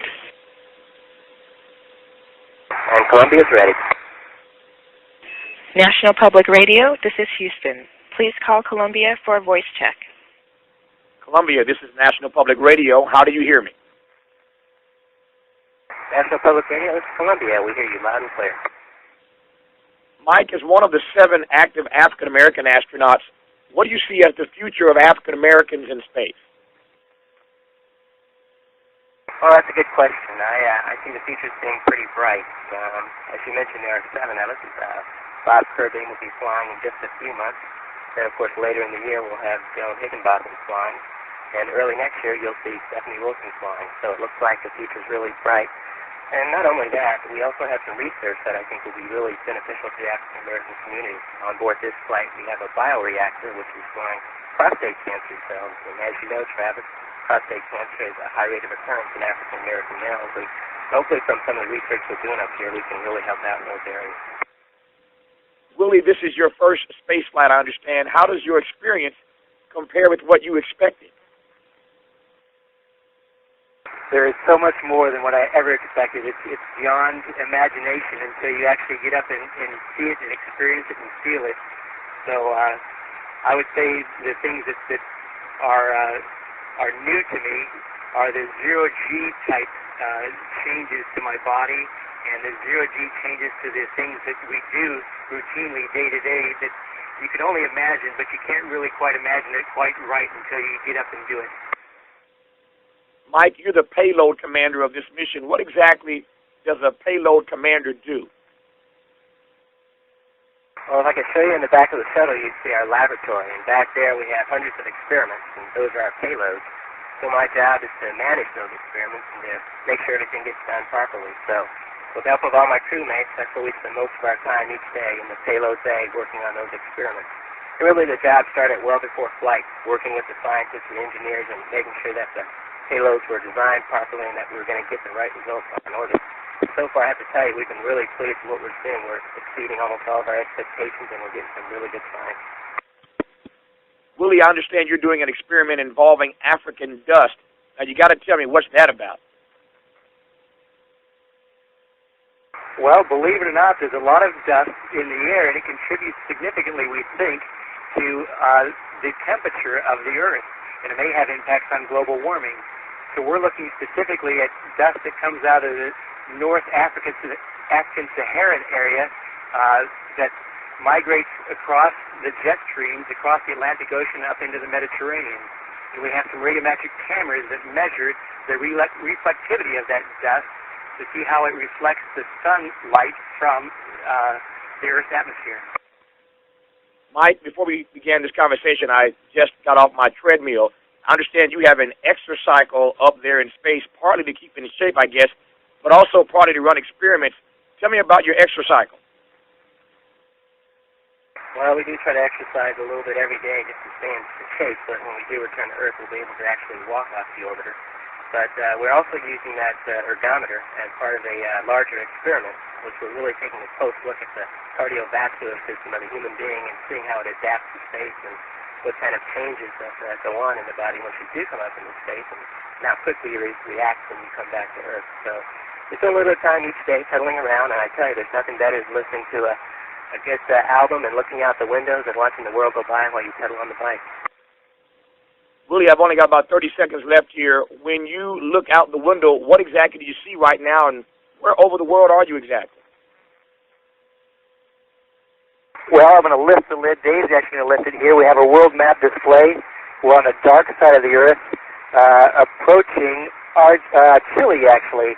So we have covers right now over the windows because we go from light to dark and dark to light. We don't want to have to create shadows suddenly here in our TV images. So right now, if we were to look out, we'd see city lights of South America. Thank you both and enjoy the flight. Thank you, Travis. Columbia, this is Houston ACR. That concludes the NPR portion of the event. Please stand by for a voice check from KXLY-TV. Columbia, this is Richard Brown, KXLY-TV Spokane. How do you hear me? Richard, this is Columbia. We hear you loud and clear. Mike, you're a boy from Cheney, from Spokane. You got any messages for the people down here on Earth who know you? Well, first of all, I'd just like to say hello to everyone. It's been a while since I've been back there. It's been a couple of years, and still have a lot of good friends there, and I look forward to coming back after the flight and saying hello to everyone and telling them about this flight that we're on. Well, Mike, we'd be pleased to have you here. Willie, let me ask you a question. The way you have answered some questions tonight, it appears like you don't really want to come home on Saturday. You'd like to stay up there a little longer. Well, I'll just tell you what, I can't describe the overwhelming sense of just elation that I feel being up here, especially the views. We've described them to everybody that we've talked with, and they're just beyond all imagination, and photos just don't do it justice. The sunrises, the sunsets, the moonrises, moonsets, going around the globe, seeing the Himalayan range, the Great Barrier Reef, it's phenomenal. Dave, let me ask you a question about some of the experiments you're working on. There are 80-plus experiments. How are they going? Well, they're going remarkably well. You know, my background was a medical one, and it's been a real treat as a medical guy to come up here and work on atmospheric research, looking again, as we've heard, about dust and the contribution to global temperature. This afternoon, I'm going to spend in the laboratory module working on a combustion experiment on how to use water vapor to put out fires. So the experiments are going really well, and it's a great treat as a physician, again, to work out of my field and just learn about all sorts of new and interesting things. Hey, Mike, is the food any better than it used to be a few years ago? I think the food gets better every time. We have actually a pretty broad menu, a lot of good dishes, and we're really enjoying it quite a bit. And of course, on this flight, we have Ilan Ramon, an Israeli astronaut with us, and he brought along some kosher dishes that are absolutely fantastic. So we're really enjoying the food quite a bit. Mike, would you consider this to be a successful mission in terms of the experiments you're working on? I think it's been more than successful. You know, we've had some experiments that have just really done more than we ever imagined they would do, that have really gone beyond the expectations of ourselves or the scientists and engineers who designed them. I mean, some of the results we have are just fantastic. So the mission's been, 100% successful, and we just can't wait to really get home and open up the payloads and let the scientists really take a look at what we've done up here. Yeah. Have any of those bugs gotten loose? I know you had some student experiments up there with some spiders and whatnot. Are they behaving themselves? They're behaving real well. As Dave mentioned, we did find one bug, but we think he was a stowaway from Florida. But all the bugs are well contained. They're doing well, and those student experiments, I think, are really generating a lot of interest at schools all around the world. And students are looking in at the video that we're sending down to them and learning a lot about the insects, their experiments, and what it really takes to design an experiment for space. Mike, before we go, there's a lot of people around here who know you're from Cheney, from this area, a lot of young people probably watching this interview. Any advice for them who may be considering a career either in the armed forces or as an astronaut? Well, first of all, I'd like to tell them that if you're living in Spokane and in the Cheney area, you've got some very good schools and some very good programs around there. Take advantage of all of that and learn as much as you can and prepare yourself and take advantage of all the things that Spokane has to offer. And then just apply yourself. Work hard, be persistent, and don't give up, and you can achieve any dream you really want to achieve. And I tell you, I'm having a great time at this job. It's absolutely fantastic. It's what I wanted to do since I was a little kid, and thankfully Spokane gave me all the tools I needed to do in order to achieve that. Gentlemen, thank you very much. Have a safe flight and Godspeed. Thank you. KXMB-TV. Columbia, this is KXMB-TV in San Diego. I'm Pamela Davis. How do you hear me? Hi, Pamela. We have you loud and clear. Willie, you're from San Diego. Is it as pretty up there as it is down here? I have to tell you, we've got you beat up here. You're kidding. What do you see when you look out? I see the world in 90 minutes. More details. Kind of what do you see from the space shuttle there? The visual images are too many for me to describe. Let me describe to you my first image. After ascent, post-main engine cutoff, the flight deck was still pretty busy circularizing our orbit, and it wasn't until about 40 or 45 minutes after we achieved orbit that I was actually able to unstrap, and I was still very busy, headed down in the cockpit, and Rick, our commander, Rick Husband, said, "Willie, come look." And I came to the back window, and it was dark outside, but the tail of the orbiter we could see, and it started to glow, a orange, then a deeper orange, then a red. I'm going backwards. Red, orange, yellow to white. All in about 15 seconds, I saw my first sunrise across the tail of the orbiter. Wow. Wow. Mike, what is the most challenging thing about living on the space shuttle? That's a really good question. You know, nothing is really challenging. I think everything just is different. And so you just have to learn how to adapt to all the different things. It's a little bit different going from point A to point B. Instead of walking, you simply float there. It's a little bit different brushing your teeth and washing your face, but nothing is really challenging. It's really amazing how quickly you adapt to being up here. After a couple days, it feels like you've been here all your life. And so is it more difficult to adapt to coming back? Yeah, I think so. I think getting rid of gravity is fairly easy. The body makes its adjustments really quickly, but when you come back to Earth, you know, your legs are a little wobbly and you're a little bit dizzy and a little bit off balance, and that's a little bit harder for me to adapt to. Dave, can you talk a little bit about the mission and what you specifically hope to accomplish up there?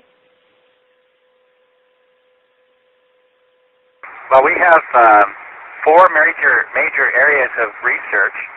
We're doing some Earth atmospheric research, looking at ozone, again, dust and other aerosols and how they contribute to the global climate. We're looking at basic physical processes. We're looking at how flames burn and want to learn more about how to make more fuel-efficient engines, how to make cleaner engines, and even how to put fires out with water vapor. We have some education payloads, which have to do with students. And they can actually get on the internet and watch those payloads as they're downlinked. Can I talk to Willie? I'm sorry, and then life sciences. I'm a physician. You think I'd put that first? And we're looking at human physiology, which includes things like osteoporosis, calcium loss, which affects us as astronauts, and so we're being studied. And maybe we can learn something that'll help people on Earth who are at risk for losing calcium as they get older. Dave, thanks. Willie, was this what you wanted to do when you were growing up here in San Diego?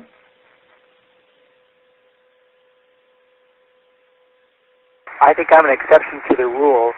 I can't say that I had a lot of specific aspirations as a child, and it wasn't until I was at the Navy Test Pilot School when I saw my classmates start to make applications to the astronaut program, I realized, hey, I'm in line to do something that's going to be a whole lot of fun, so why not try it myself?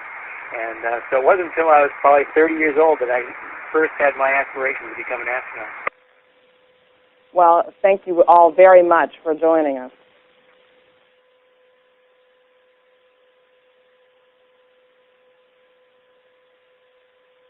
Columbia, this is Houston ACR. That concludes the event. Thanks.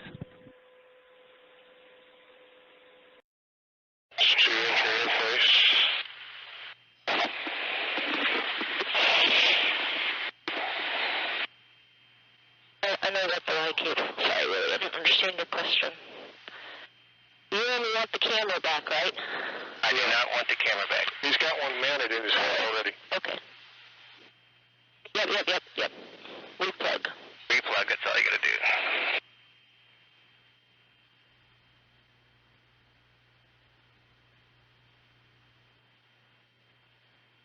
When do we start moving our head around, Rick?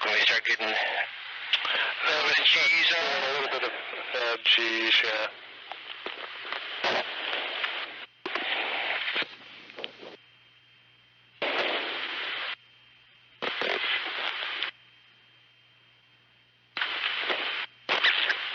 Casey, can you look at the camera for a second? Look at me. Can you see me? Yep. Yeah. What, Casey? Oh, I just turned towards you. I don't see what you have there. There. Okay, Laurel. Flashback, Casey, if you got any. Yeah, gray taping, you can just give it to us. That's 6.5 bags. Okay, I am going to have to give this to Laurel when she's done. I'm going to gray tape it behind, Velcro it behind the seat. I think this is light enough that it will stay.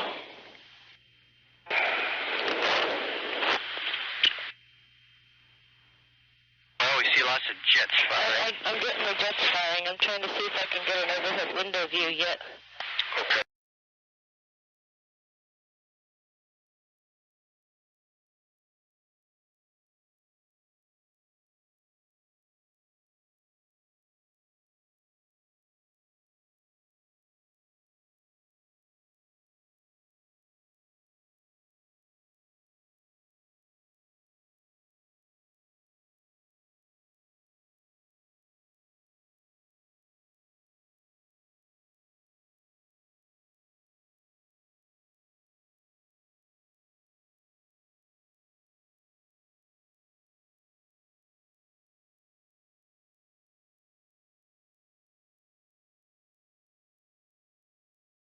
I'm filming overhead right now. That's kind of dull. Oh, it'll be obvious when the time comes. Really, I guess I could give you the camera to put out the front window. Here, let's don't do that. Okay. Let's just, let's go ahead and make sure you check your seat pressure integrity, too. All right.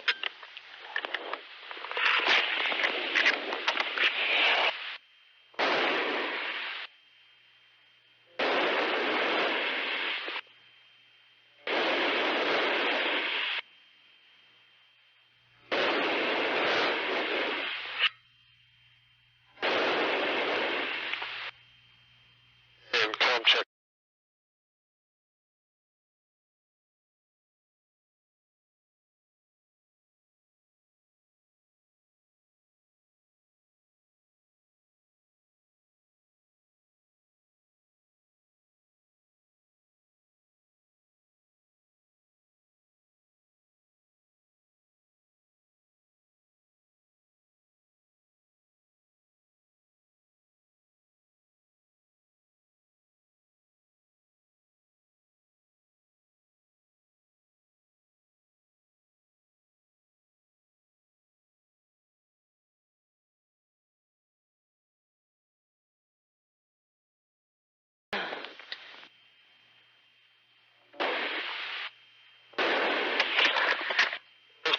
It's working.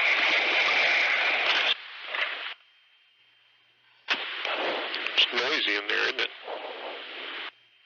Do you see over my shoulder, Laurel? I was feeling it doesn't show up nearly as much as the back. That's going pretty good now. And it's really neat. It's a bright orange yellow out over the nose, all around the nose. What do you start seeing the swirl patterns? That's your, like left or right windows. Wow. Looks like a blast furnace.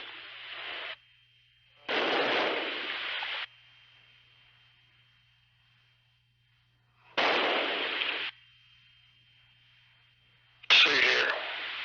Look at that. Yep, we're getting some G. Let go of the car and it falls. I got a bit slip here on the XL now. Yep. All right, we're at 100th of a G.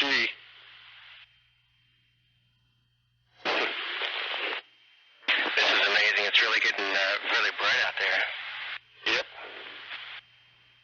Yeah, you definitely don't want to be outside now. Like we did before. I don't know, I got the back point. Huh?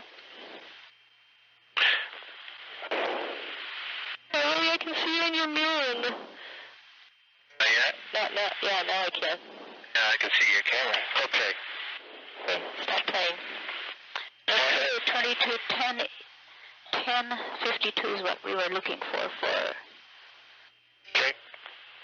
1016, right? Oh, that's 16 right here. Yeah, 221016. Yeah, 221016. Correct, sorry.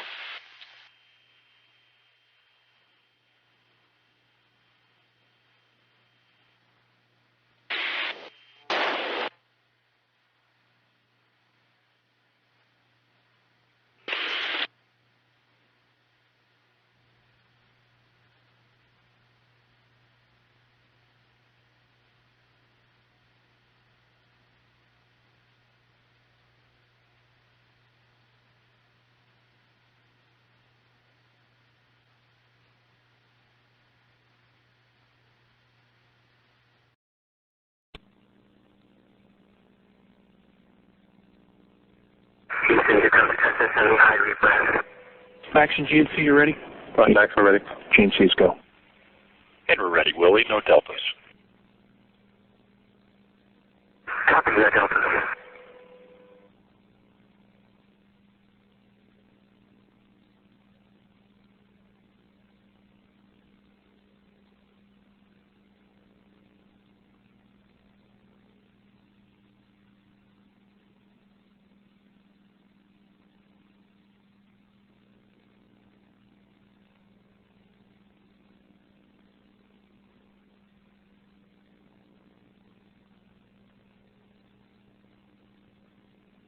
And Houston will get to 304 at 5 minutes.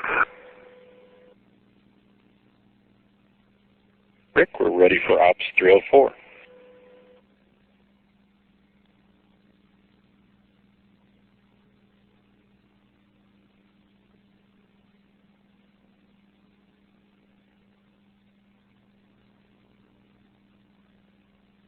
COG in it. Copy. Rolling right. I got it.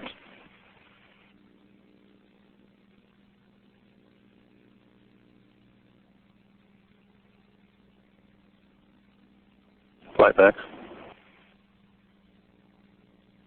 Go ahead, Max. FYI, I've just lost 4 separate temperature transducers on the left side of the vehicle, hydraulic return temperatures. 2 of them on system 1 and 1 in each of systems 2 and 3. 4 high return temps? To the left outboard and left inboard elevons. Okay, is there anything common to them, DSC or MBM or anything? I mean, you're telling me you lost them all at exactly the same time. No, not exactly. They were within probably 4 or 5 seconds of each other. Okay. Where are those? Where is that instrumentation located? They're, all 4 of them are located in the aft part of the left wing, right in front of the elevon actuators. And there is no commonality. No commonality.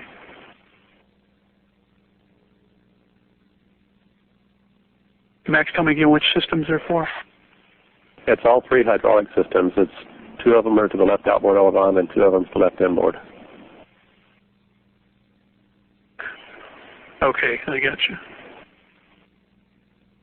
My guidance for processing drag with good residual. Copy. Thank you. IGC. Go. Area grounds are enabled for the landing count. Thank you.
GNC flight. Flight GNC. Everything looked good to you? Control and rates and everything is nominal, right? Control's been stable through the rolls that we've done so far, Fly. We have good trims. I don't see anything out of the ordinary. Okay. The tires pressure on left outboard and left inboard, both tires. And Columbia, Houston, we see your tire pressure messages, and we did not copy Is it your last. instrumentation, Max? Flight Max, are also off. Roger.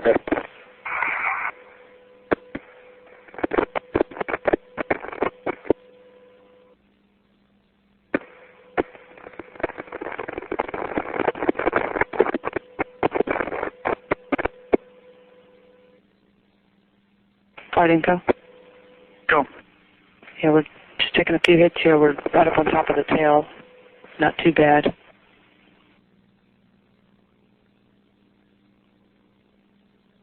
Hydraulic return instrumentations. No, sir, there's not. We've also lost the nose gear down talkback and the right main gear down talkback.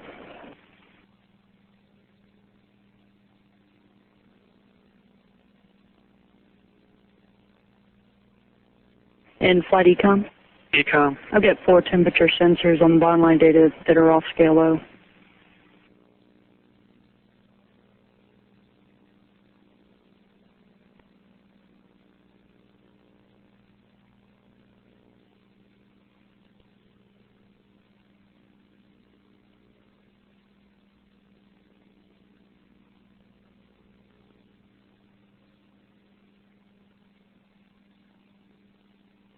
Flight Inco, I didn't expect this bad of a hit on comm.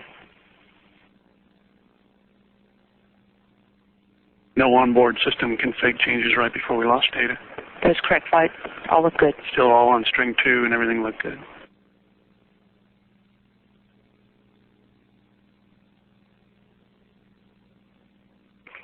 Columbia, Houston, comm check.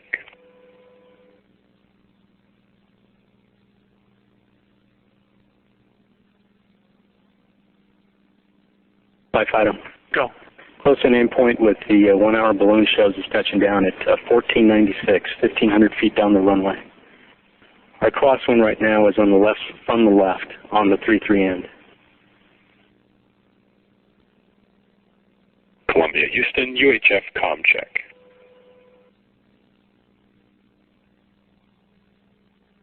I'd like to stay where we're at. See them go erratic for a little bit before they went away, so I do believe it's instrumentation. Okay. Columbia, Houston, UHF comm check.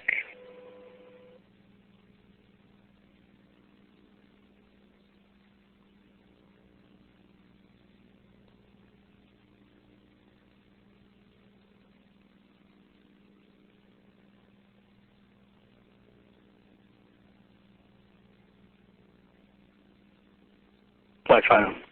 Go. I know this date is a little late. The 1-hour balloon protects us for wind persistence. Houston, UHF comm check. I think we're in a smaller wind persistence case than that. In other words, I was not reporting any RAF at this time. Flight Inco, SBC just should have taken us to stay low. Okay.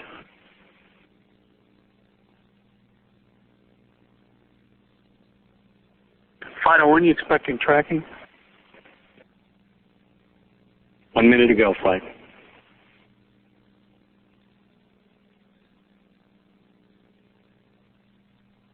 Columbia, Houston, UHF comm check.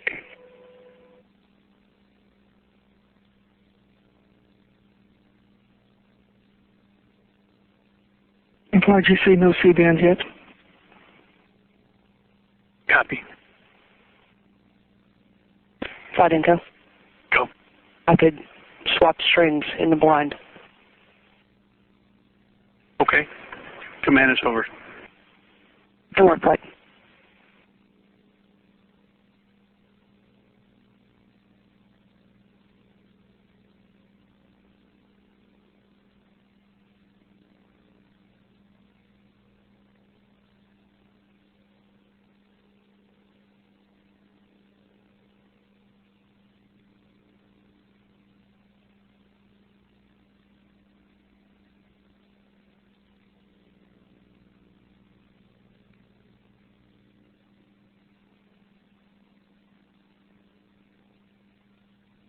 Flight Info commanded string 1 in the blind. Info? I commanded string 1 in the blind flight. Copy.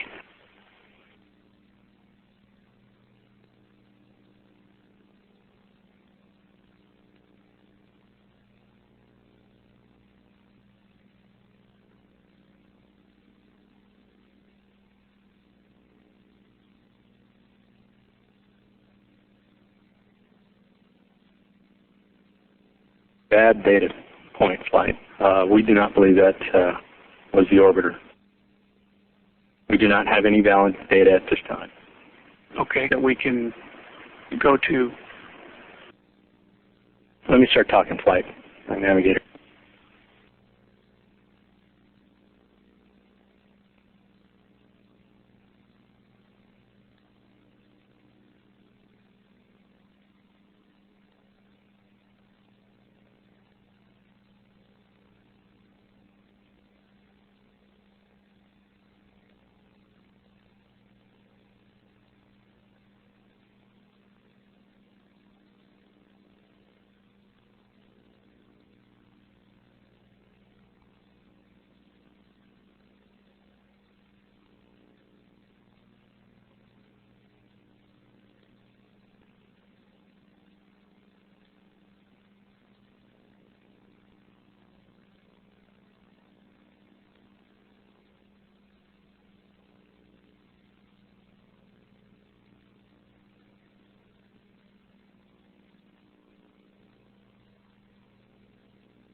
GC flight. GC flight. Flight GC. Lock the doors. Copy.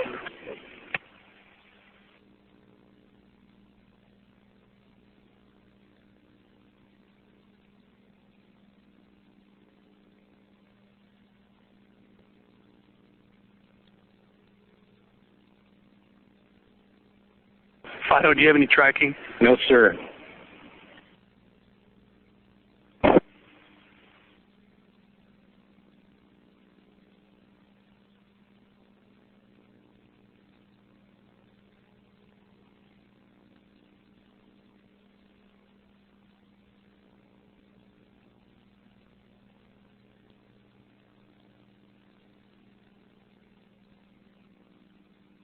Flight 5. Go. My C-bands have not required anything. We are only acquiring false locks at this time.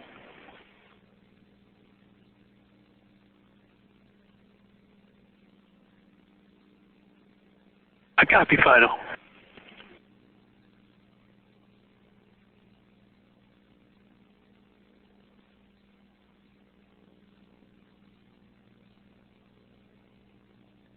Off the FCOH contingency plan procedure, FCOH checklist, page 2.8-5.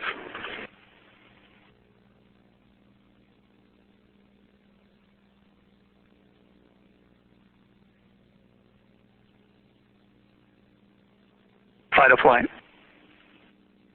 Go ahead. Do you have any information or reports from Space Command?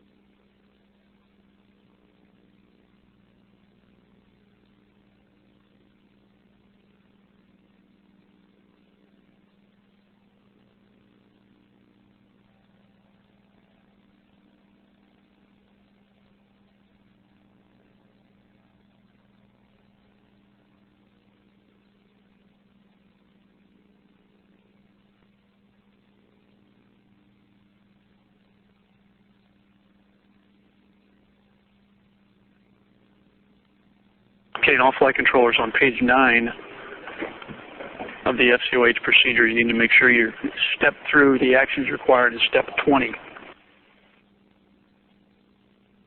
That's for your workstation logs, display printouts. There's a whole list of data collection items that we need to make sure we log through.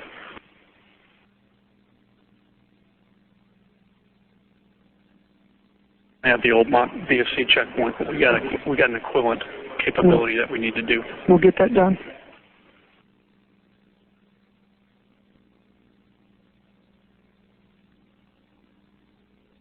GC flight. Fly GC. You understand how to do the end of file log tapes that we need in the checklist? Okay. And folks, listen up again on the flight loop. No phone calls, off-site, outside of this room. Our discussions are on these loops, on the recorded DVIS loops only. No data, no phone calls, no transmissions anywhere into or out.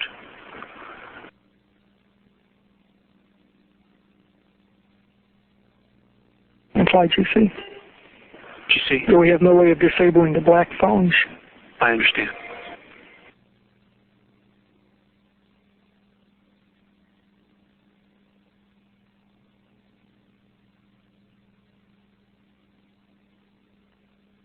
GC flying.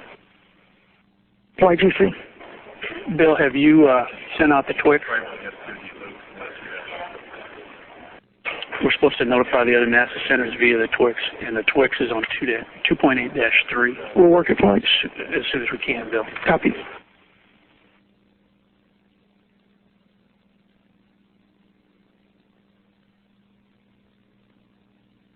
GC flight. Fly GC. Is the command system still armed? Affirmative. Let's safe it. Copy. In code, we're going to safe the command system.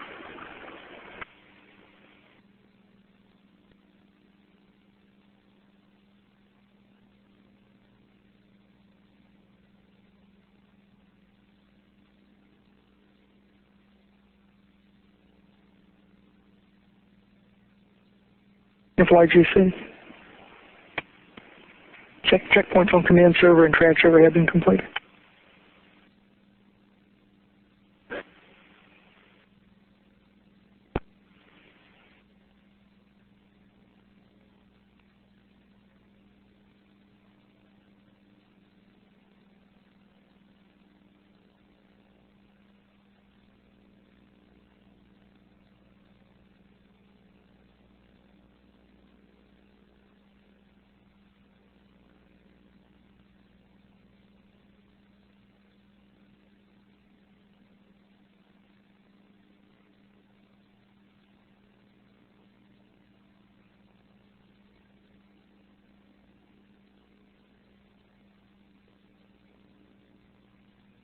Fight or flight?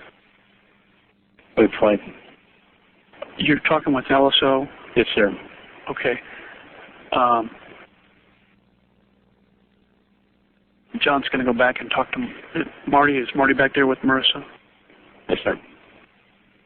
Okay.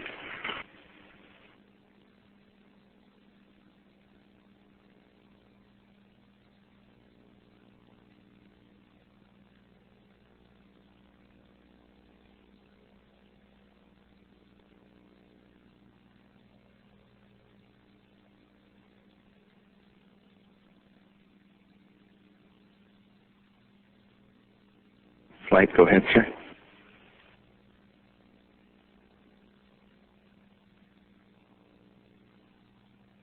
Marty, can you confirm that the DDMS folks in the Dallas area have been mobilized to the extent we're able to?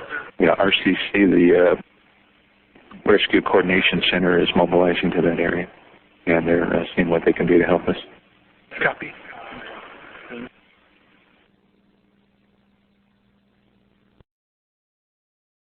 Altitude low. Altitude low.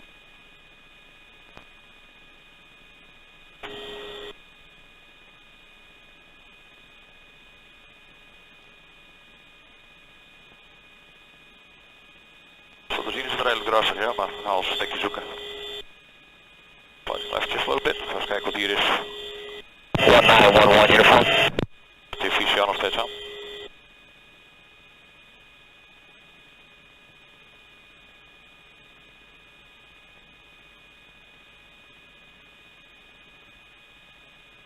Volledig stevig aan, toch?